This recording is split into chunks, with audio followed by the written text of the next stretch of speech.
So in our Group B section, led away by the Audi Quattro Sport short wheelbase, we have a Ferrari 308 GTB and a 1987 Porsche 959.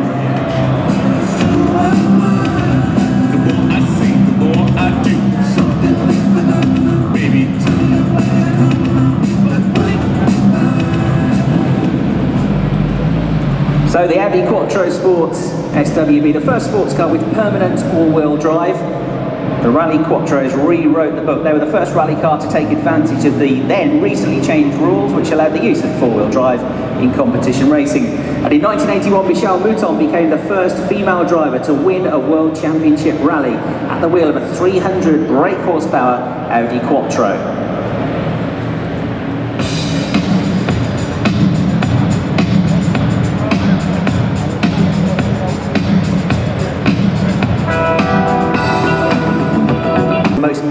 Memorable decades for supercars, with nearly 450 brake horsepower from its 2.8 flat-six twin-turbo engine. The 959 could do 0 to 60 in just 3.7 seconds and reach a speed of 197 miles an hour, making it the world's fastest street-legal production car at the time.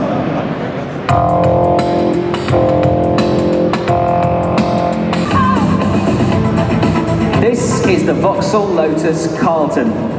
It became the UK's fastest four-door saloon with a top speed of 176 miles an hour.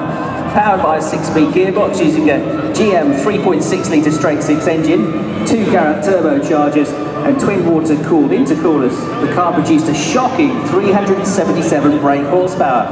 0 to 60 at the time of just over 5 seconds. And if you wanted to buy one new in period, it would cost you £48,000.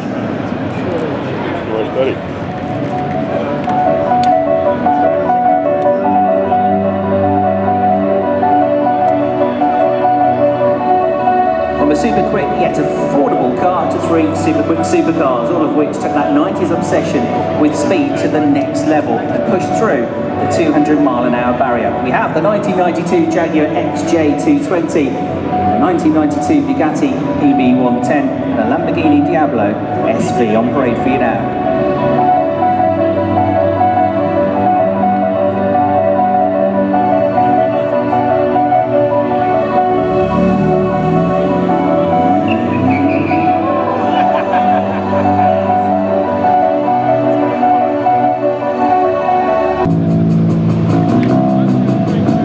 Up we have the Maserati 250F.